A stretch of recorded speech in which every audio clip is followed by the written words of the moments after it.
이강민의 잡지사 11호로 19번째 페이지. 소의 걸음으로 뚜벅뚜벅 동물의 세계 외길을 걸어오신 안주현 선생님과 함께합니다. 어서 오세요. 안녕하세요, 안주현입니다. 반갑습니다. 자, 오늘은 뭐 보시다시피 오늘의 동물은 소가 되겠습니다. 소 얘기를 나눠보도록 할 텐데요. 우리 굉장히 친숙한 동물인데 또 막상 생각해보니까 저는 뭐 아는 게 많지 않은 것 같더라고요. 그래서 궁금한 점들이 많은데 이 질문부터 한번 드려보겠습니다. 선생님, 소는 언제부터 우리 인간 곁으로 다가온 그런 동물일까요? 소는 사실은 이제 원래는 야생에 어쨌든 살았겠죠. 옛날에 언젠가는. 근데 이제 지금 우리는 가축화된 소 이외에 야생소를 볼 일이 사실 거의 없잖아요. 없죠. 이제 물소랑은 또 약간 또 차이는 있으니까. 사실상 지구상에 현재 존재하는 대부분의 소들은 이제 가축화된 소들이 많기는 한데, 그럼 인간의 역사를 거슬러 올라가 봤을 때 한 천년이 아니라 만년 전부터는 아마 가축화 과정이 시작되지 않았을까 이렇게 추정을 하고 있습니다. 어떻게 하나요, 그거를? 그거는 이제 역사적인 기록들이 남아있기 때문이죠. 만년 전 기록이 어디 있죠? 동굴에 남아 있습니다. 아, 그림. 네, 벽화. 소그림이 있구나. 소그림. 그 왜 유명한 동굴 벽화들 있잖아요. 예전에 그 요즘에 한국사죠. 한국사 배울 때 네네. 교과서 앞부분에 보면 항상 그 그렇지, 뭐. 고인돌 나오기 전에 그렇지. 그렇죠. 네. 뭐 알타미라 동굴 벽화, 맞아. 라스코 동굴 벽화, 들어봤어. 뭐 이런 것들 네. 나오지 않습니까? 또 스페인이나 프랑스 이런 데서 많이 발견이 됐더라고요. 이제 석회 동굴들이라서 아마 그림도 잘 그려졌을 것 같고. 또 이게 소 같네요, 진짜. 예. 네. 소죠. 예, 이제 누가 봐도 소인데 네. 이제 그 당시에 저런 벽화들을 이제 그린 거야 이해를 하겠는데 일단 너무 잘 그렸고요. 정교하게. 예. 누가 봐도 소잖아요. 지금 맞아요, 살아있는 맞아요. 소. 예. 게다가 이제 그 어떤 오랜 기간 동안에 어쩜 저렇게 잘 보존이 됐을까. 사실 이런 것도 신기한 부분이죠. 예. 그리고 또 그런 거를 또 연구한 사람이 있지 않겠습니까? 그냥 던지는 건가요? 예, 아니, 그분 모시고 물어봐라. 실제 있어요. 아니요. 제가 찾아봤거든요. 예전에. 옛날에 궁금했어요. 왜냐면은 교과 보면 항상 되게 선명한 벽화 그림이 나오잖아요. 아까 우리가 본 거는 검은 소지만 빨간 그림으로 된 소도 있고요. 예. 그런 게 있는데 일단은 성분들도 다 당연히 조사가 가능할 거고 분석이 가능할 거고 네네. 성분도 성분인데 일단 뭐 진하게 잘 그린 것도 있겠지만 이 발견된 동굴들을 보면 대부분이 석회 동굴인데 여기 석회 동굴 가보면 우리나라도 석회 동굴 유명한 데들 있잖아요. 네. 보면 천장에서 뭐 종유석 이런 거. 네. 석주. 물 뚝뚝 떨어지지 않습니까? 예. 그 물이 떨어지면서 이제 점점점 뭐 이렇게 죽순처럼 맞아요. 맞아. 석순이 자라오르고 이런 거 다 배웠잖아요. 기억하시나요? 예. 그런 것처럼 그런 것들이 벽화 표면에 코팅제 역할을 해서 잘 보존이 됐겠다. 이런 식의 연구들이 또 약간 있어요. 유약 처리하듯이. 저 이런 게 너무 재밌더라고요. 좀 미술사 얘기를 해주셨는데. 그런 신기하네, 진짜. 그것도 이제 막 어쨌든 나름의 그러니까 그것까지 의도하고 그 당시 그린 건 아니었겠지만 오랜 기간 동안에 또 밀폐되기도 했고요. 그 환경 속에서 굉장히 선명하게 잘 보존이 되어 있었다. 네. 그 덕분에 만년이라고 얘기할 수 있다. 만년이라는 기록을 얻을 수가 있었다. 예. 사람이랑 사는 소 말고는 그러면 소가 주로 어디에 삽니까? 지금은 이제 뭐 옛날에는 네. 그러니까 야생 소의 조상들은 뭐 유럽이나 아시아 쪽에 좀 숲이 무성했던 지역, 그러니까 좀 고산지대는 당연히 아닐 거고 좀 저지대에 습연한 지역에 많이 살았을 것이다. 이제 이렇게 얘기를 하고 있고요. 뭐 유골이 발견되기도 하고, 그다음에 실제로 이제 그런 쪽에서 소들을 이제 처음에 가축화를 시작했던 기록들도 남아 있고요. 그래서 네. 그런 걸 통해서 아마 그런 지역에 주로 살았을 것이다. 이렇게 추측하고 있습니다. 사실상 이제 소가 먹이를 무엇을 먹느냐도 생각해 봐야 될 텐데요. 네. 먹이가 풍부한 곳에 살았을 테니까요. 이제 풀이 지금 많아야죠. 소들을 보면 이제 풀이 잘 자라는 무성한 지역이 아무래도 살기 좋았을 거잖아요. 네. 근데 그 당시 만년 전의 환경을 이제 추론해 보면 어쨌든 지질 시대적으로 봤을 때 초원이 형성되어 있던 지역들을 이제 뽑아낼 수 있고, 그래서 그런 지역들 위주로 조사를 해보니까 실제로 소뼈들이 발견이 된다거나 이런 기록들이 일치하는 걸 확인했다고 합니다. 네. 지금 지구상에 소가 몇 마리나 있을까요? 뭐 집계 해봤을 것 같기도 한데. 맞습니다. 왜냐하면 네. 가축이니까요. 예. 우리가 그리고 여러 가지 뭐 축산업에서는 굉장히 중요한 통계 자료가 되죠. 네. 그래서 UN 식량농업기구, 뭐 FAO라고 알려져 있는 그 기구에서 단체에서 조사를 한 바에 따르면 한 14억 마리 이상이 14억 마리. 존재하는 것 같다. 꽤 많죠. 꽤 많죠. 근데 우리나라도 사실은 이제 좀 차를 타고 좀 교외 지역에 돌아다니다 보면 축사들을 심심찮게 볼 수 있는 것 같아요. 뭐 소들이 뭐 젖소도 있고 아니면 뭐 한우도 있고 뭐 이제 황소들도 있고 막 이런 식으로요. 네. 그럼 우리나라에 사는 소만 해도 꽤 되는 것 같은데 전 세계를 놓고 보면 그 정도 되겠다 이런 생각은 들긴 합니다. 이 모든 종류의 소를 다 합친 걸까요? 그쵸. 그럼 뭐 어떤 종류의 소가 또 있습니까? 일단 그 우리가 주로 이제 많이 이 소들 중에 대부분은 사실은 이제 네. 가축화된 소들이기 때문에 우리가 주로 이제 그런 소들은 품종으로 이제 구분을 하게 되죠. 네. 근데 예전에 그 유전자 검사들도 해보고 조상을 계속 따라가 보니까 네. 두 종류의 어떤 큰 조상 줄기가 있었을 것이다 이렇게 추정을 하더라고요. 네. 그래서 이제 한 서남아시아 쪽에서 살았던 뭐 오록스 이런 동물이 있는데 이게 아마 하나의 한 종류의 조상이었을 것이고 네. 거기서부터 유럽이나 중앙아시아 이런 지역으로 이제 그 후손의 종들이 퍼져나갔을 것이다 이렇게 추론을 하고 있거든요. 네. 여기에 이제 대표적인 품종이 또 이제 추억의 교과목인 실과 시간에 실과 시간에 뭐가 배웠을 나왔지? 것만 같은 홀스타인 혹시 홀스타인 알죠? 홀스타인. 네. 홀스타인을 왜 배웠지 실과 시간에? 실과 시간에 그 무슨- 토끼 품종, 소 품종, 뭐 닭 품종 이런 거 배우잖아요. 그 레그 그걸 왜 혼 실과 이런 시간에 배웠지? 지금 생각해 보니까. 실과 예, 맞아요. 배웠어요. 배우긴 배웠어요. 홀스타인 종. 저 잘 모르는데 어쨌든 네. 어렸을 때 되게 강렬하게 남아 있어요. 홀스타인? 있어 보이는 이름이지 않습니까? 그러네. 아인슈타인?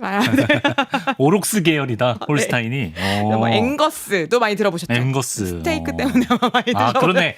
와, 왜 들어봤나 했다. 아, 앵거스 그래. 이거 좀 비쌌던 것 같아. 네. 맞아.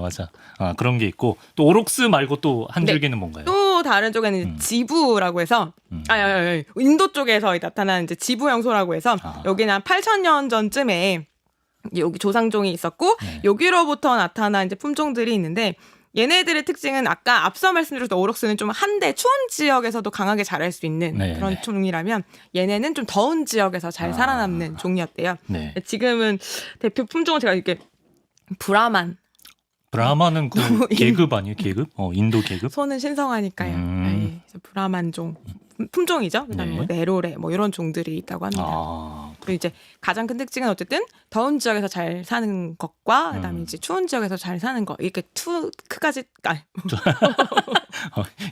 영안을 아주 자연스럽게 쓰시네요. 두 가지 종류가 있다. 두 가지 예. 계통으로 갈라졌을 것이다. 예.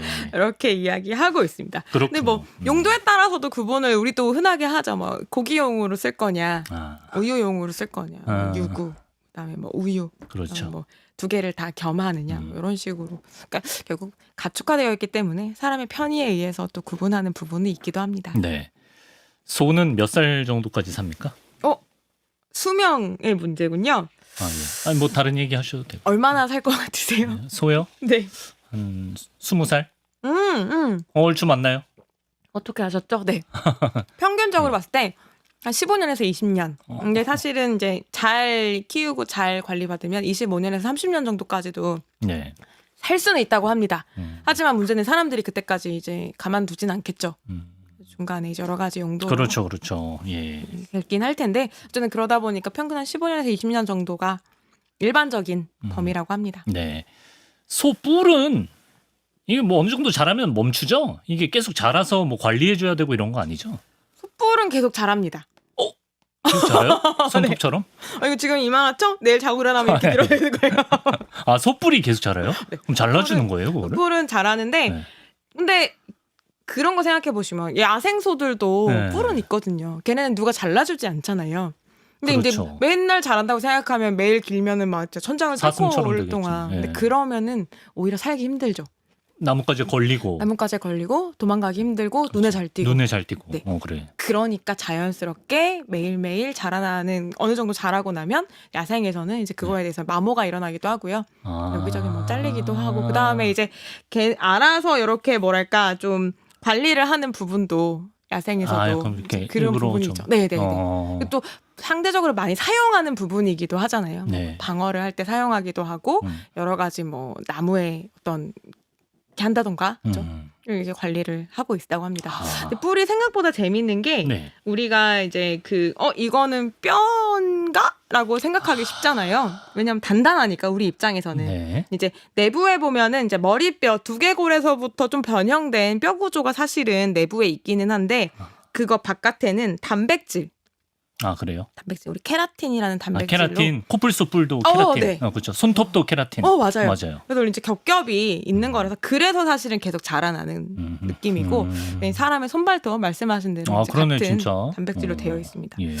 그리고 이제 단백질이다 보니까 단백질이 계속 이제 누적돼서 뭔가 자라날 수 있는 이유는 거기까지 혈관이 분포해 있고 신경도 있다는 얘기이기도 하거든요. 그러네요. 예. 그러니까 이제 인위적으로 이제 뭐 당연히 가축으로 키우는 소한테는 뿔이 별 필요가 없잖아요. 네. 사실은 이제 정말 키우는 소들 중에는 정기적으로 뿔을 잘라서 관리하시는 경우가 있거든요. 왜냐면 그냥 내비두면 좁은 축사에서 이제 서로 막 부딪히고 할 때 상처가 날 수 있잖아요. 그럴 수 있죠. 예. 사실은 이제 야생소가 아니라 가축소들을 이제 잘라 주신다고 알고 있습니다. 감각이 있겠네요. 근데 그러면. 감각이 있으니까 자를 때 사실은 이제 출혈도 있고요. 그다음에 통증도 있다고 합니다. 그렇구나. 네. 네.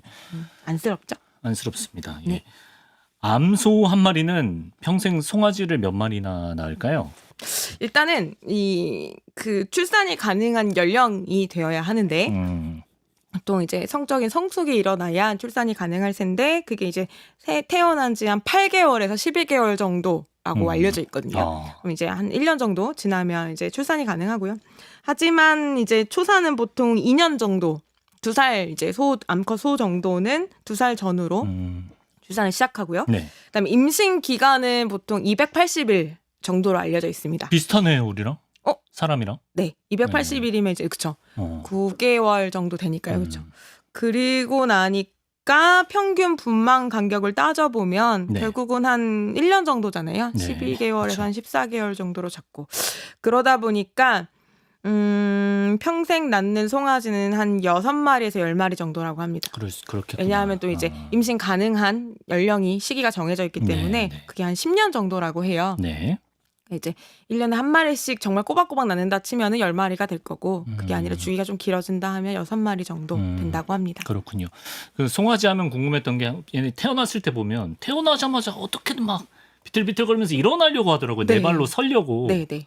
굳이 뭐 그렇게 좀 쉬었다가 일어나도 되는 거 그런 이유가 있을까요? 근데 이게 사실 우리는 이제 우리가 본의 아니게 이제 집에서 보살피면서 소를 키우게 되잖아요. 네. 그러니까 말씀하신 대로 우리가 양육을 해주니까 바로 그렇게까지 무리하지 않아도 돼. 너 누워서 한 1년 놀아도 돼. 네, 이렇게 생각할 수 있지만 얘네는 사실은 야생에 살았던 동물들이잖아요.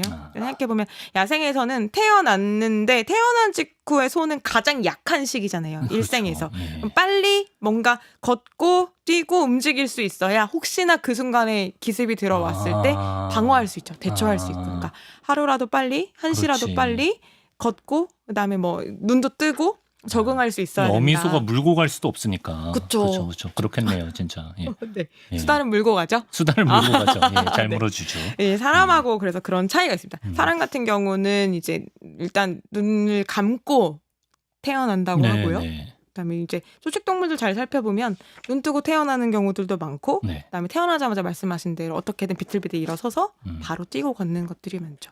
그게 이제 야생에서 살아가는 초식동물들의 기본적인 좀 공통적인 특징으로 알려져 있습니다. 네.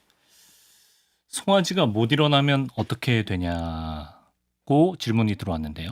야생에선 위험해지는 거고. 그쵸. 예, 이동성을 잃는다는 건 사실 거의 뭐 낙오가 되는 거고 만약에 무리 생활을 하는 동물이라 할지라도 다리가 부러진 그 개체를 어떻게 할 수는 없을 것 그렇지. 같아요. 뭐 축사에서의 비법을 물어본 걸까요, 혹시?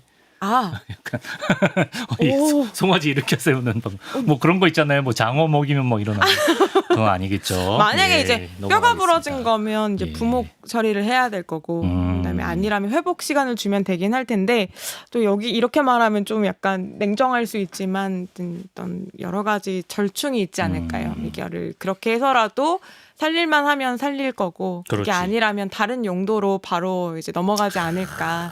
이거는 저의 그냥 개인적인 추측입니다. 예. 네. 알겠습니다. 소의 인지 능력도 궁금합니다, 선생님. 또 가슴 아픈 얘기인데 도살장에 끌려가는 소가 네. 눈물을 뚝뚝 흘린다는 얘기를 들어봤거든요. 맞아요. 도살장 끌려가는 소가 눈물을 흘린다는 거는 자기의 뭐 상황이라든지 뭐 그런 거를 다 인지하고 있다는 건가요? 그렇게 생각할 수 있죠. 네. 왜냐하면 이제 우린 사람이니까. 네. 사람의 입장에서 생각하면 자신에게 닥쳐올 미래를 예감하고 주인의 행동으로부터 유추를 해서 눈물을 흘리는 걸 거다라고 생각할 수 있지만 아직까지 밝혀진 바로는 그렇진 않다고 합니다. 그럼 왜 울죠? 그러니까 소가 사실은 인지 능력도 있고 기억력도 꽤 좋은 편이고요. 학습력도 좋은 편으로 알려져 있어요. 그래서 실제로 이런저런 연구들을 당연히 오만 가지를 해봤겠죠? 네. 그런 것 중에 뭐가 있냐면 공간에 주어진 여러 가지 그 상황들, 단서들을 조합을 해서 어떤 특징들을 나름 학습을 한대요. 그리고 그것들을 잘 기억했다가 유사한 환경에 가면 그걸 바로 이제 적용할 수 있는 것들이 테스트가 됐고요. 예를 들어서 이제 그 젖소를 키우는 목장들을 보면 이제 착육이라고 해서 젖자는 거. 네, 그것들을 사용해 본 소들은 새로운 곳에 가서 새로운 장치를 그러니까 꼭 착유기가 아니라 다른 기계를 보더라도 네. 거부감이 덜하고 금방 적응한다고 해요. 아. 이런 식으로 이제 뭔가 학습이 일어난다, 그러네. 기억을 한다, 적용할 수 있는 능력이 있다 이런 것도 있고요. 네. 그 다음에 이제 원래 야생에서는 무리지어서 사는 동물이거든요. 그러니까 이제 무리지어 사는 동물들은 개별적인 개체들에 대해서 서로 인지하는 경우들이 있어요. 얘 내 친구야. 네, 내 기린이나 가족이야. 얼룩말 이런 친구들도 그렇듯이 소들도 그 만약에 무리에 50마리가 있다라고 하면은 그 50마리의 소들을 다 서로 구분할 수 있대요. 와. 그래서 뭐 얘는 나랑 더 친하네. 쟤는 조금 어색하네. 이런 식으로도 구분이 네, 진짜 가능하고 똑똑하네. 그럴 정도로 무리 내에서 관계를 형성을 하고 네. 거기 이제 위계 관계도 설정이 되고 이런 식으로 이제 서열도 있어요. 소도. 네. 무리 내부에서 네. 나름 규칙들을 잡아가는 데 있어서 되게 중요한 능력이죠. 그래서 인지 능력도 굉장히 뛰어난 편이고요. 네. 근데 이제 문제는 아까 말씀하신 그 상황은 끌려가는 이제 도살장에 친구. 끌려가는 네. 거는 이제 그 단순히 얘가 미래를 예감했다기보다는 이제 스트레스 상황이라서 일어나는 반응이다라는 이제 분석들이 많거든요. 예를 들어 이제 평소와 다른 환경이잖아요. 그러니까 이제 익숙한 축사에서 지금 억지로 끌려 나와서 좁은 트럭 위에 막 올라가 있고. 트럭에 올라가거나 아니면 트럭에서 끌어내림 당해서 어디론가 가거나 이런 것들은 당연히 나는 이제 축사에 있을 때는 수십 마리의 동료들과 함께 생활했는데 어느 날 나만 지금 혼자 덜렁 나와 있는 상황이야. 일단 이 고립감이 주는 불안감이 있고 네. 이 와중에 이제 그 여러 가지 새로운 환경들이나 낯선 그런 것들이 더더욱 스트레스 상황에 놓인다는 거죠. 그럼 스트레스 상황에 놓였을 때 보이는 대표적인 반응들이 이제 눈물이 흐른다거나 뭐 콧물이 나온다거나 이런 것들도 있고요. 게다가 이제 그런 환경들을 생각해 뭐 이것도 너무 이러면 자꾸 사람들이 티냐고 이러는데 그게 아니라 새로운 환경에 가면은 당연히 뭔가 여러 가지 자극적인 것들이 많잖아요. 냄새도 다를 거고 공기 중에 뭔가 먼지가 많을 수도 있고 그렇죠. 뭐 바람도 있고 그다음에 뭐 암모니아 냄새 뭐 그다음에 뭐 스트레스 때문에 과호흡도 있을 수 있고 이런 것들이 네. 눈도 엄청 큰데 눈의 점막에 이제 닿게 되면 굉장히 눈에 금방금방 자극이 오고,다고 하거든요. 그러니까 사람만 해도 눈에 막 바람 들어오고 먼지 들어오면 눈물 나잖아요. 그럴 수 있죠. 근데 손은 눈도 이만하니까. 그렇지. 네. 그리고 그런 환경이 당연히 뭐 공기청정기 틀어놓고 엄청 깔끔하게 공기를 관리하는 그렇지 환경은 않죠. 아닐 테니 여기에 이제 먼지 같은 것들이 너무 많이 달라붙는다는 거예요. 네. 그래서 이제 눈물이 방어작용으로 이렇게 나온다고 합니다. 이렇게 지상파 방송에서 말씀하셨는데 네. 사실은 소가 자기 운명을 예감하고 있는 거면 어떻게 책임지실 거예요? 그거는 제가 책임질 수는 없죠. 왜냐하면 저는 지금 이 시점까지 나온 연구 네. 결과들을 가지고 말씀드리는 그래요? 건데 과학은 언제나 변할 수 있기 때문에 어허허. 내일 눈을 떠서 신문 1면을 폈는데 소가 사실은 자기가 도서관 읽으라는 거 안다더라. 이러면 그렇구나 하고 바로 하면 됩니다. 하면 되죠. 예, 그게 과학입니다. 잘 받아주시네요. 예. 가축화된 소는 인간과 어느 정도 교감을 하는지도 궁금합니다. 가령 뭐 사람 얼굴을 알아볼 수 있다든지 뭐 아까 그 소끼리는 된다 했잖아요. 자기네들끼리 네, 그렇죠. 뭐 50마리 수십 마리를 구분할 수 있다라고 했잖아요. 네. 그래서 이제 사람하고도 어느 정도의 그 교육학적으로 라포라고 말하는데 라포를 형성할 수 있다고 알려져 있습니다. 네. 실제로 그 사람과의 어떤 접촉, 뭐 물리적인 신체적인 접촉도 있을 수 있고 정서적인 어떤 그 자꾸 안면을 트고 이 사람은 나에게 뭐 사료를 주는 사람. 그다음에 이 사람은 나를 돌봐주는 사람이라는 게 학습이 충분히 일어난다고 그렇겠다. 하고요. 그러면 이제 새로운 사람, 낯선 사람에 비해서 이 사람과의 만났을 때 몸에서 방출되는 호르몬에도 차이가 있다고 합니다. 네. 대표적으로 친숙하고 반가운 사람을 만났을 때 옥시토신이라는 호르몬이 굉장히 많이 분비되는 것으로 조사가 됐거든요. 행복 호르몬. 맞습니다. 네. 역시 훌륭하십니다. 그래서 스트레스 호르몬 수치가 낮고 그런 행복 호르몬 같은 호르몬 수치가 올라가는 것이 발견이 돼서 확실히 사람을 구분할 줄 아는구나. 네. 이런 것들을 확인할 수 있었습니다. 그렇군요. 소하면 사실 전 되새김질에 관해서 좀 궁금한 게 많았거든요. 네. 소는 일단 왜 이렇게 되새김질하는 습성이 생긴 건지 궁금합니다. 일단. 소같이 되새김질하는 동물들은 이제 반추동물이라고 하거든요. 아, 그게 반추동물이구나. 근데 이제 잘 생각해 보면 소도 있지만 대표적으로 뭐 양도 있고요. 양. 그렇죠. 초식 동물들이 주로 염소? 해당됩니다. 네, 염소도 염소? 그렇고요. 계속 하루 종일 뭔가 끊임없이 입을 씹죠. 움직이고 예. 있죠.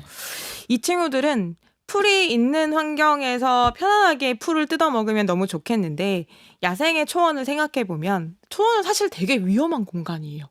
먹이가 많지만 내가 항상 노출이 되어 있잖아요. 뻥 뚫려 있으니까. 네. 사방에 어디선가 적이 나타날지도 모르고 내가 발견될 수 있을 가능성이 있죠. 그러니까 있을 때 얼른 먹고 빨리 여기를 떠야 되는 거예요. 그렇죠. 그렇죠. 그래야지만 지금 당장 나타나진 않아도 여기 오래 머물렀다가 위험해질 수 있으니까요. 그러니까 일단 빨리 먹는 게 더 중요하고요. 소화는 좀 천천히 일단 해도 넣고 튀어. 되는 거죠. 소화는 나중에. 네, 나름 되게 전략적인 그러네. 소화 방식이라고 볼 수 있죠. 예. 게다가 더 나아가서 그렇게 함으로써 얻는 이점이 또 있는데, 네. 근데 이제 초식동물들은 주로 풀을 먹는데 그 풀에는 식물, 그죠? 식물 세포벽의 주성분이 셀룰로스라고 알려져 있습니다. 네. 탄수화물의 한 종류긴 한데 굉장히 고분자 화합물이에요. 그러니까 이제 인간은 분해를 못합니다. 마찬가지로 소도 스스로 분해하지는 못해요. 근데 대신에 풀을 먹어도 그러면 분해가 안 되면 어떡해요라고 하지만 몸 안에 얘네를 분해해주는 미생물들이 공생하고 있어요. 걔네가 어디에 있냐면 그 되새김질하는 위 안에 들어 있습니다. 위 안에요. 네. 예. 그래서 소 위가 뭐 4개다. 4개 그 사실인가요? 네. 진짜 4개구나. 이런 말들이 있는데 예. 이제 어떻게 생각하면 기능적으로 좀 네. 분업이 일어나고 있다고 보시면 됩니다. 예. 일단 위라는 건 사람을 기준으로 봤을 때 우리가 입으로 뭔가를 막 넣어요. 그렇죠? 그럼 입에서 씹어 삼키면 식도 거쳐서 바로 만나는 데가 위인데 위에서는 이제 우리가 위액이라는 말하는 이제 효소가 나오고 네. 그것들이 이제 얘네를 한번 싹 감싸면서 이제 분해를 1차적으로 시켜주잖아요. 네. 그 역할을 하는 기관을 우리가 위라고 부른다면 네. 소에서 그 역할을 하는 기관이 어디에 있는지를 봤는데 네. 하나가 아닌 거예요. 그런 역할을 하는 게 4개예요? 그렇죠. 그래서 이제 봤더니 그렇다고 4개가 다 동일하게 일하고 있는 것도 아니고 네. 분업이 이루어져 있더라.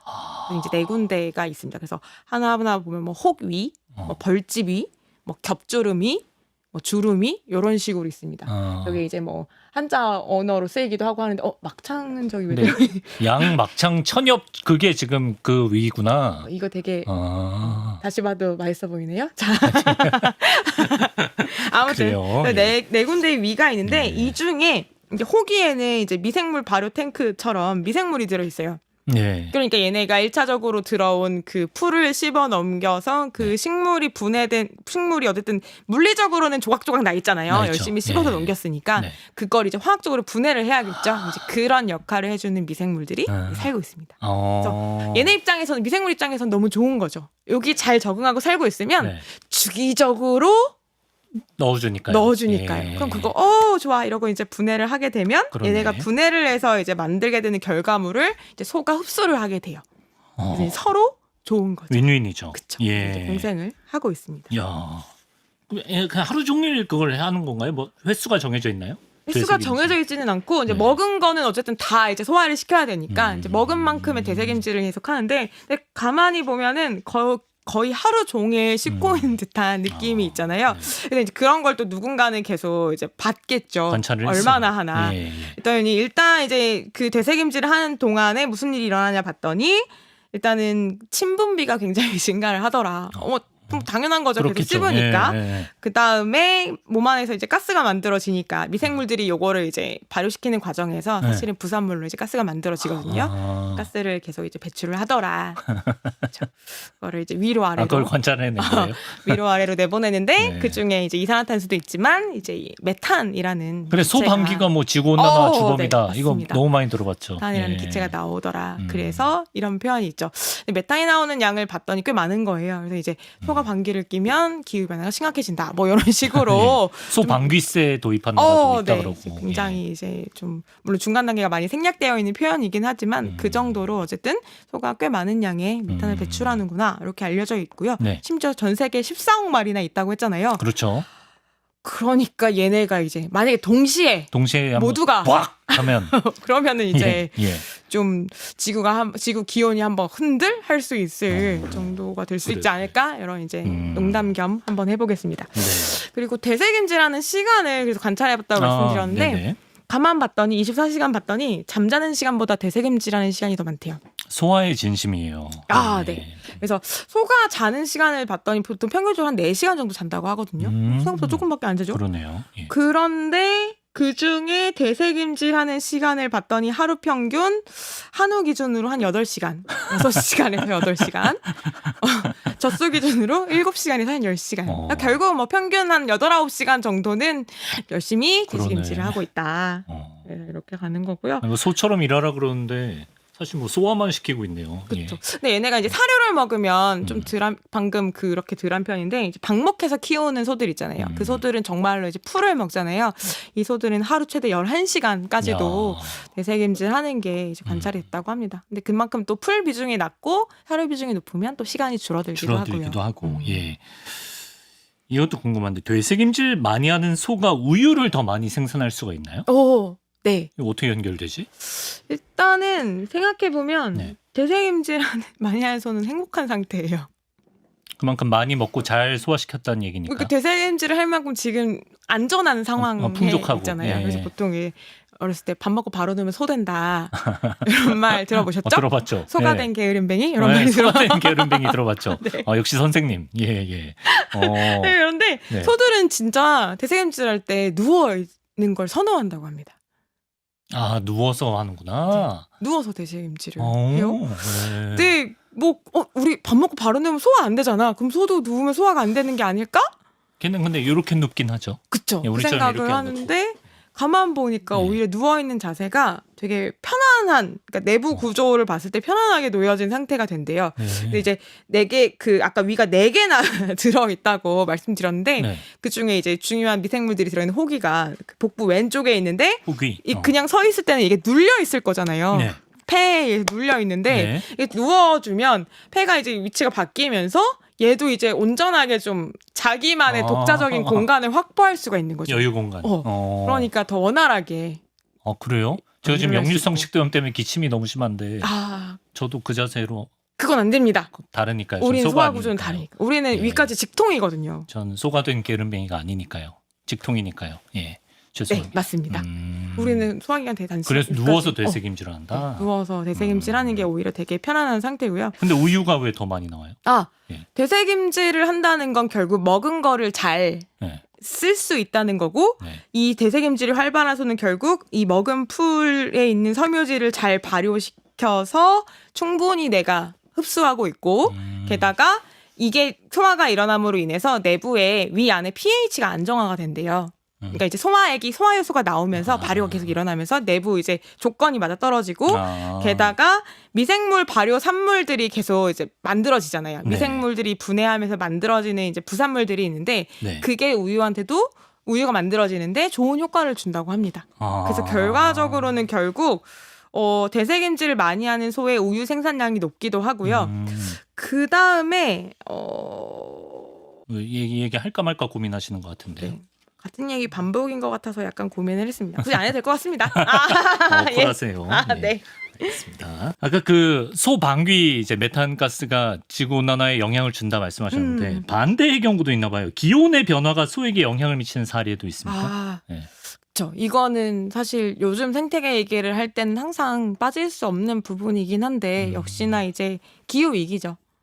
기후 위기. 아까 처음에 그 소 종류 이제 얘기할 때 네. 우리가 2가지 이제 계통이 오록스랑 있는데 지부 맞습니다. 계열. 예. 근데 하나는 이제 한대 지방에서도 잘 살고 네. 온대 한대 잘 살고 하나는 더운 지방에서 잘 산다라고 했는데 네. 이상 기후가 계속 일어나게 되면 기상이죠. 이상 기후. 기상이변. 이상 예, 기후, 기상이변. 예, 예. 이제 이런 일이 일어나게 되면서 추웠던, 그러니까 충분히 살만했던 지역이 갑자기 너무 더워지거나 아니면 다 반대의 일이 일어나게 돼 한파가 닥쳐온다거나 이렇게 되면은 당연히 문제가 생길 수밖에 없겠죠. 그 중에서도 조금 더 봤을 때 소들이 몸 안에 가지고 있는 이제 지방량도 많고요. 게다가 네. 털로 덮여 있잖아요. 네. 그러니까 더위에 굉장히 이제 취약하대요. 이쪽 종들은 더운 지방에 원래 못 견디는 종들은. 근데 단순히 너무 더워 이 정도가 아니라 거의 뭐 폭염 때문에 정말 이제 거의 뭐 죽을 수도 있는 이런 상황이 된다고 하고요. 네. 그다음에 온도의 자체에 굉장히 민감할 수밖에 없는 게 얘네도 항상 38.5도 정도의 체온을 유지해야 하거든요. 그러면은 추우면 추운 대로 빨리 이걸 체온을 유지를 해야 되니까 에너지가 더 많이 에너지가 그렇죠. 더 빨라야 네, 되고 네. 더우면 더운 대로 이걸 열을 빨리 방출을 해야 되는데 그게 해소가 잘 안 되고요. 결국은 이제 그런 것들이 생리적인 이상이 생기기 때문에 생존에 영향을 준다고 합니다. 그 이유구나. 예. 털옷이 너무 좀 두껍다. 털옷이 두껍다. 얘네가 예. 또 땀샘이 별로 없어요. 그러니까 우리는 이제 땀을 방출할 수 있잖아요. 더우면 네, 네, 인간은 네, 털로 다 덮여 있기 때문에 땀샘이 땀샘도 별로 없구나. 없고 그다음에 안에 그 서식하시는 공생하시는 그 손님들은 네. 발효를 한다고 말씀드렸는데 네. 발효를 할 때는 열이 발생하게 되어 있어요. 음. 왜 집에서 발효를 시킬 일이 별로 없나. 요거트 만들거나 이렇게 발효 시켜서 드시는 분들 보면 따뜻한 아랫목에 넣어 놓으라고 이게 하잖아요. 그 원리구나. 그 원리 맞죠? 예. 예, 이해했습니다. 이건 농담이고요. 네. 아무튼 근데 이제 그런 열마저도 체내에서 발생이 되니까 이거는 이제 버티기 어려운 수준이 된다고 합니다. 그래서 굉장히 네. 취약하다. 우리나라 역사 속의 소 이야기를 하면서 슬슬 마치면 될 것 같은데요. 안 돼. 아니에요? 더 재밌는 얘기 있나요? 건너뛰지 마요. 소 엉덩이 연구. 소 엉덩이 연구. 소 엉덩이 연구 여쭤보려고 그랬어요. 그거 그건 먼저. 마지막 질문이었어요. 그래요? 다행이다. 예. 그 얘기하려고 소한 거였는데. 소 엉덩이 연구는 제가 정말 아껴놓은 거예요. 정말 그거 제가 정말 네, 아끼는 걱정하지 마세요. 연구예요. 소 엉덩이 연구 여러분 들을 준비하시고요. 나 너무 또 순간 긴장해서. 제가 갑자기 마친다 또- 그랬고. 네. 예. 죄송합니다. 예. 아껴놓은 이야기인데. 소 네. 엉덩이 연구 여러분 기대하세요. 예. 그 전에 우리나라 역사에서 소와 관련된 뭐 기록이라든지 뭐 이야기라든지 이런 거 소개해 주실 게 있으실까요? 주인을 구한 소 이야기가 있습니다. 예. 소 엉덩이 연구에 비해서 너무 텐션이 낮아지네요. 주인을 구했는데. 뭐 이거는 사실은 좀 신기하긴 하지만 예. 뭐 주인을 구한 개, 오수에게 막 이런 네, 것처럼. 주인을 구한 소. 뭐 주인을 구한 뭐는 사실은 또 있을 수 있잖아요. 그 레전드 소가 우리나라에 있나요? 그게 이제 한 마리는 아닌 것 같아요. 왜냐면 이제 그러니까 그 소라는 게 사실은 네. 농경 문화에선 굉장히 중요한 동물이잖아요. 네, 네. 일단은 이제 중요한 일꾼이기도 하고 뭐 짐을 나르고 할 때도 이제 크게 쓰였고, 그다음에 물론 종교적인 의미에서도 뭐 중요하게 생각하는 나라들도 있고, 그러니까 여러 가지 중요한 상징인데 특히 우리나라에서는 좀 더 이제 친숙하게 다뤄왔단 말이죠. 근데 이제 정말인지는 모르지만 어느 지역에 내려오는 이야기 중에 호랑이가 내려와서 주인을 공격하는데 네. 소가 갑자기 소가? 그걸 가로막고 하루 송아지 범 무서운 줄 모르네요. 그걸 가로막고 그래요? 주인을 이제 살리고. 근데 그런 일이 있었으니까 전해지는 걸 거 아니에요. 그랬겠죠. 그렇죠. 네. 그래서 그게 이제 기록으로 남아 있고요. 네. 그래서 이제 해마다 그 소를 기리는 제사를 지내는 행사가 있는데요. 그게 그 지역에선 당연한 얘기지만 이제 다른 지역에서도 이제 몇 가지 있더라고요. 대표적인 데가 이제 경북 구미. 구미에. 네. 구미 지역에서 구미시 산동면. 네. 네. 많이 구미 조사해 산동면 오셨네요. 인덕리 문수점이라고 하는데요. 네. 여기에 실제로 그 우총이라고 해서 소 무덤이 있대요. 그러니까 그 이제 소의 네, 무덤인가요? 그 소를 기리는 무덤으로 이렇게 존재를 하고 있고, 그래서 이게 되게 아까 말씀드린 상징적인 의미가 있는 게, 물론 그 소 자체도 사실 굉장히 귀한 소죠. 주인의 생명을 구하는 그렇죠. 소니까. 근데 네. 이제 그것뿐만 아니라 그 소가 이제 대표적인 상징이고, 그냥 다른 소들도 해마다 사람들을 위해서 무심양면을 사실 많이 기여하고 있잖아요. 그 소들을 좀 대표해서 기리는 마음으로 매년 제사를 지내주고 계시다고 합니다. 아름다운 미담이죠. 진짜 소가 참 고마운 동물이에요, 여러분. 맞습니다. 예. 자, 이제 여러분 기대하셨던 그 시간이 왔습니다. 맞습니다. 예, 오늘 이 시간의 클라이막스 소 엉덩이 연구에 대한 굉장한 내용을 안치현 선생님께서 소개해 줄 텐데요. 네. 소 엉덩이에 무슨 일이 있었던 거죠? 선생님? 제가 너무 아까 예. 진짜 끝내시는 예. 줄 알고 너무 급박하게 말하느라고 너무 다급해 보여가지고. 소엉덩이 연구라고 말해버렸는데 사실 네. 소엉덩이 연구라고 말하니까 너무 이상한 것 같잖아. 이게 아니라 되게 네. 중요한 연구입니다. 소 둔부. 예. 예. 굉장히 중요한 연구. 예, 예. 이렇게까지 중요한 연구가 있을 수 있나. 그래요? 이런 들어보죠. 생각했습니다. 예. 일단은 이제 아프리카에서 있었던 일이에요. 아프리카. 아프리카에 보츠와나라는 보츠와나. 나라가 있습니다. 남아프리카에 있죠. 목축업이 발달을 했대요. 음. 그러니까 소를 이제 많이 키우는 농가들이 많이 있으신데 네. 문제가 뭐냐면 이제 보츠와나는 나라의 주된 산업을 봤을 때 일단 네. 목축업이 있는데 또 한 가지는 관광업이 있습니다. 관광업. 네. 예. 관광을 하러 이제 아프리카에 오시는 분들이 원하는 장면들이 있잖아요. 사자기린. 좀 이제 야생의 포식자들 그렇죠. 같은 동물들이 예. 막 초원에 있고 이런 장면들 기대를 하게 되고요. 그리고 또 이제 야생종들 중에 또 보존을 해야 되는 종들이 있기 때문에 또 보호 지역이 또 설정이 되어 있는 지역도 있다고 합니다. 문제는 뭐냐면 보호를 받는 그 동물들 중에서 어떤 녀석들은 자꾸 우리 농장에 와가지고 소를 먹는 거예요. 보호하는 그 맹수가? 네. 그럼 안 되는데. 근데 이게 문제가 뭐냐면 그러니까 네. 소의 주인분들 입장에서는 얼마나 원망스럽겠어요. 왜냐면 그렇죠. 자고 일어나면 소가 막 송아지 사라져 있고 소가 막 한 두세 마리씩 죽어 있고 이러니까 그렇죠. 너무 속상하죠. 예. 그러니까 되게 중요한 부분인데 그럼요. 근데 그렇다고 해서 기다렸다가 뭐 이렇게 사냥을 해버릴 수가 있냐? 보호종인 한다면 안 보호 되죠. 대상인데. 왜냐면 그건 위법한 행동이니까요. 그렇죠. 국가적으로. 딜레마네. 그럴 수도 없고 굉장히 이제 딜레마에 빠졌고 정부에서도 이제 걱정이 많은 거죠. 왜냐하면 이제 이런 문제들이 분명히 이제 민원이 제기가 될 텐데 네. 해결을 어떻게든 해주고 싶은데 평화적으로 해결할 수 있는 방법이 사실상 뭐 어렵잖아요. 걔네한테 너네 소는 먹으면 안 돼. 이럴 수도 없고 그다음에 뭐 문단속을 잘하세요. 뭐 이런 것도 뭐 말도 안 되는 소리고요. 예. 이런 게 이제 고민에 빠져 있을 때에 굉장히 지금 중요한 문제입니다. 네. 예. 몇 연구자들이 네. 우리가 방법을 찾나요? 방법이 있을 것 같아요. 뭐 어떤 방법이 있죠? 굉장히 효과적인 방법일 것 같습니다. 라고 이야기를 해요. 예. 결과적으로 그들이 제안한 방법은 소 엉덩이에 그림을 그리는 건데요. 엉덩이 그림을 그리는 건데 사람의 어떤 눈 모양을 굉장히 크게 그러니까 소 뒤태를 한번 생각해 보시자고요. 뒷모습을 보면 이제 꼬리가 있고 양쪽에 엉덩이가 이렇게 있겠죠. 예. 엉덩이 위쪽에 이렇게 눈을 이렇게 하나씩 딱 그리는 거예요. 진짜 눈이네. 네. 저렇게 진짜로 눈을 그리는 거예요. 약간 사자처럼 된다 표정이. 그러면 혹시 효과가 있지 않을까요? 이런 제안을 한 거예요. 일단 저런 얘기를 다짜고짜 들으면 무슨 생각을 하게 될까요? 정부 관계자라고 생각해 보세요. 아니 그게 말이 돼요? 그쵸? 아니 호랑이 그 친구들이 뭐 엉덩이만 보고 덤빈답니까? 맞습니다.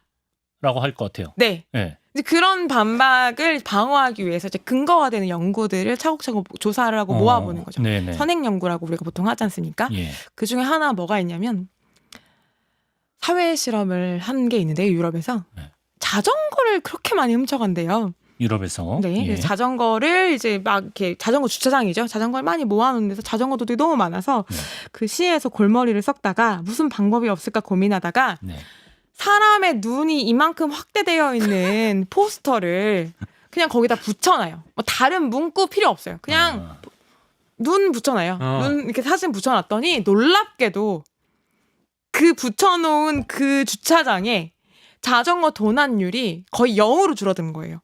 포스터인 걸 알아도 눈이라는 게 그렇게 와닿는다고? 그냥 지켜보고 있다 정도 느낌의 그 사진이 붙어 있으니까 네. 거기가 줄어들었어요.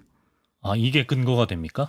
이게 어떤 효과가 있는지를 가만 생각해 보면 자전거를 훔치러 갔네? 눈이 있어. 약간 좀 찝찝하잖아요. 그렇죠. 양심의 가책이 느낄 것 같아요. 여기 말고 딴 데 가서 훔치면 되지 뭐.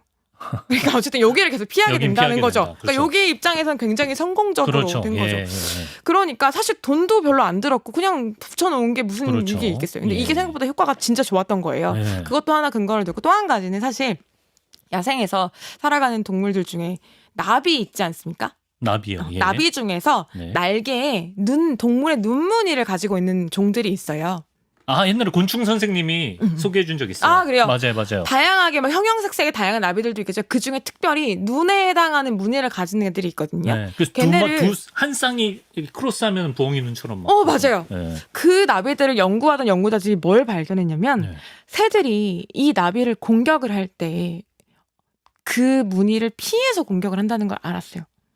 그러니까 뭐냐면 그 눈이 보고 있다는 건 결국은 계속 위화감을 조성을 한다는 거고 그러네. 그럼 굳이 포식자 입장에서는 사실 포식자도 사냥을 한다는 건 네. 되게 되게 큰 리스크를 감수해야 되는 거예요. 네. 왜냐하면 맹수들 입장에서 사실 뭐 되게 세 보이고 하지만 걔네 열심히 달려가서 한 번의 공격을 성공하지 못하면 역공을 당할 여지가 계속 그렇죠. 있고요. 예. 아무리 초식동물이라 할지라도 역공을 하면 굉장히 강하게 나올 수 있죠. 무섭죠. 맞아요. 예. 뒷발로 찰 수도 있고 그렇죠. 그러면 얘네들도 무사하지 않거든요. 네. 결국 여러 번 시도할 수 없으니 한 번에 성공을 해야 한다면 얘네가 고를 수 있는 건 약해 보이거나 좀 만만해 보이는 개체를 골라야 해요. 그렇죠. 근데 만약에 그걸 누가 보고 있어. 야 이거는 그 효과가 있다. 네 효과가 있을 것 같다. 아. 그래서 그럴싸하긴 한데 아닐 것 같긴 한데 그럼 일단 한번 해보자. 왜냐하면 돈 드는 것도 아니고 소에 피해가 가는 것도 아니잖아요. 그래서 실제로 농가 중에 이제 지원을 받아요. 우리 이거 네네. 해보려고 하는데 네. 혹시 관심 있으면 동참해 주세요. 네. 몇 개 농가가 진짜 해봤거든요. 그림을 네. 그렸어요. 그래서 이제 비교를 해야 되니까 네. 그림을 그린 소가 있고 저 아까 보신 것처럼 눈 그림 보인 소가 있고 안 그린 게 있고 아이고, 혹시 궁금하다. 모르니까 예. X 표시를 그린 소를 하나 더 넣어요. 꼭 눈이 아니어도 뭐 효과가 맞습니다. 있을 수도 있고 없을 수도 있고 하니까. 눈이 예, 아닌 그렇죠. 대칭 그림이 있어도 혹시 효과가 있느냐. 예. 그래서 이 세 실험군을 그러니까 두 개의 실험군과 하나의 대조군 아무튼 이렇게 네. 놓고 네. 실험을 했는데 결과가 어땠을까요? 되게 근데 아까 그렇게 이 얘기를 꼭 하고 싶으셨던 거면 효과가 있었던 것 같았는데. 진짜 맞습니다. 눈 그린 애들은 안 잡아먹혔어요? 엄청난 효과가 있었어요. 아, 그게 이제 한 번 일회적인 효과가 아니라 그래도 꽤 관찰하는 동안 2, 3년 동안 지켜봤을 때 효과가 계속 있었고 우와. 사망률이 계속 감소했다. 눈을 그려 넣었더니. 우리 고속도로에 화물차 뒤에 눈 붙여놓는 것도 같은 원리인가? 정확합니다. 그렇죠. 맞아요. 그래서 어. 여기에서 아이디어를 얻어서 이분들이 이제 뭘 했냐면 네. 그럼 여러분 저기 그 눈을 그리세요라고 하면 사실 그것도 되게 막연하잖아요. 네. 눈 그럼 어떻게 스티커를? 그리는 건가? 그래서 눈을 이렇게 그리라는 건가? 근데 이제 스티커를 붙이면 또 떨어질 거 아니에요. 소가 움직이고 계속 손은 돌아다니니까. 안 되죠. 그래서 이분들이 뭘 했냐면 네. 눈 도안을 네. 그려서 네. 그거를 이제 배포를 해요. 네. 그리고 거기에 플러스 뭘 하냐면 이 도안을 가지고 소 엉덩이에 어떻게 무늬를 만들 수 있는지를 매뉴얼을 진짜 자세하게 작성합니다. 왜냐하면 글이 없어도 그러니까 글을 읽는데 어려운 분이 있을 수도 있잖아요. 그렇죠. 그러니까 예. 그림으로 사진으로 굉장히 자세하게 단계를 세분화해서 매뉴얼을 만들어요. 그래서 그거를 농가들이 배포를 합니다. 그래서 그걸 보면 방식이 두 가지로 있어요. 네. 또 이거 다 찾아봤는데 한 가지 방식은 이제 페인트 붓으로 직접 그리는 거예요. 네. 그리려면 어떻게 해야 되는데 유의사항이 다 있어요. 자기네가 여러 가지 시도를 해봤으니까 색깔은 어떻게 하는 게 좋고 칠할 때는 몇 분 주기로 덧바르는 게 좋고 그다음에 한번 칠하고 나서 좀 지나면 이게 희미해지니까 그때쯤 한 번 더 칠하는 게 좋고 이런 되게 자세한 주의사항이 있거든요. 예. 또 한 가지는 이걸 아예 도장으로 만들어버리는 방법도 제안을 해요. 편하겠다. 스탬프처럼 눈 모양의 이 도안을 여기 어디 이렇게 고무 같은 데 놓고 이렇게 조각해가지고 나무판 같은 데 붙이면 그다음부터는 여기에 이제 뭐 흰색 페인트, 까만색 페인트 이렇게 해가지고 찍으면 됩니다. 그렇게 그치. 찍으면 이런 모양이 나와요를 저는 진짜 너무 감동받은 게 그게 진짜 글이 하나도 없어요. 진짜 친절하게 그 사진만 따라서 차례차례 따라가면 누구나 쉽게. 누구나 쉽게 할 수 있게 그거를 무료로 온라인에 올려서 배포를 하게 되고요. 그래서 꽤 효과가 있었다라는 아름다운 우와. 연구 사례로 제가 진짜 아끼는 연구입니다. 이건 진짜 좋은 정책이네요. 이 예. 연구가 어디에 들어있다? 바로 이 생명의 언어들. 사실 제가 알고 있었습니다. 왜냐? 전 생명의 언어들을 읽었기 때문이죠. 네. 예. 그래서 진짜로 어떻게 생각하면 이게 돈이 많이 드는 거대한 연구도 아니고 물론 그런 연구들이 나쁘다는 건 아니지만 세상에 정말 다양한 연구들도 그러네요. 있고 예. 어떻게 생각하면 풀기 어려운 문제를 의외로 창의적인 아이디어로 쉽게 이제 해결해 본 사례이기도 해서 또 평화적으로 해결하기도 했고요. 누구도 다치지 않았잖아요. 그렇습니다. 그렇죠? 그래서 굉장히 좋은 프로젝트가 아니었나. 제가 볼 때 한 10년쯤 지나면 보츠와나 그 맹수들도 이제 배고프니까 그건 그렇습니다. 한 단계 더 수싸움에서 또 뭔가 대응이 있을 것 같기도 해요. 맞습니다. 예. 하지만 아주 흥미로운 연구였습니다. 자, 우리에게 정말 아낌없이 주는 동물 아니겠습니까? 고마운 동물 소에 대한 흥미로운 지식 안주현 선생님과 함께 나눠봤습니다. 고맙습니다. 감사합니다.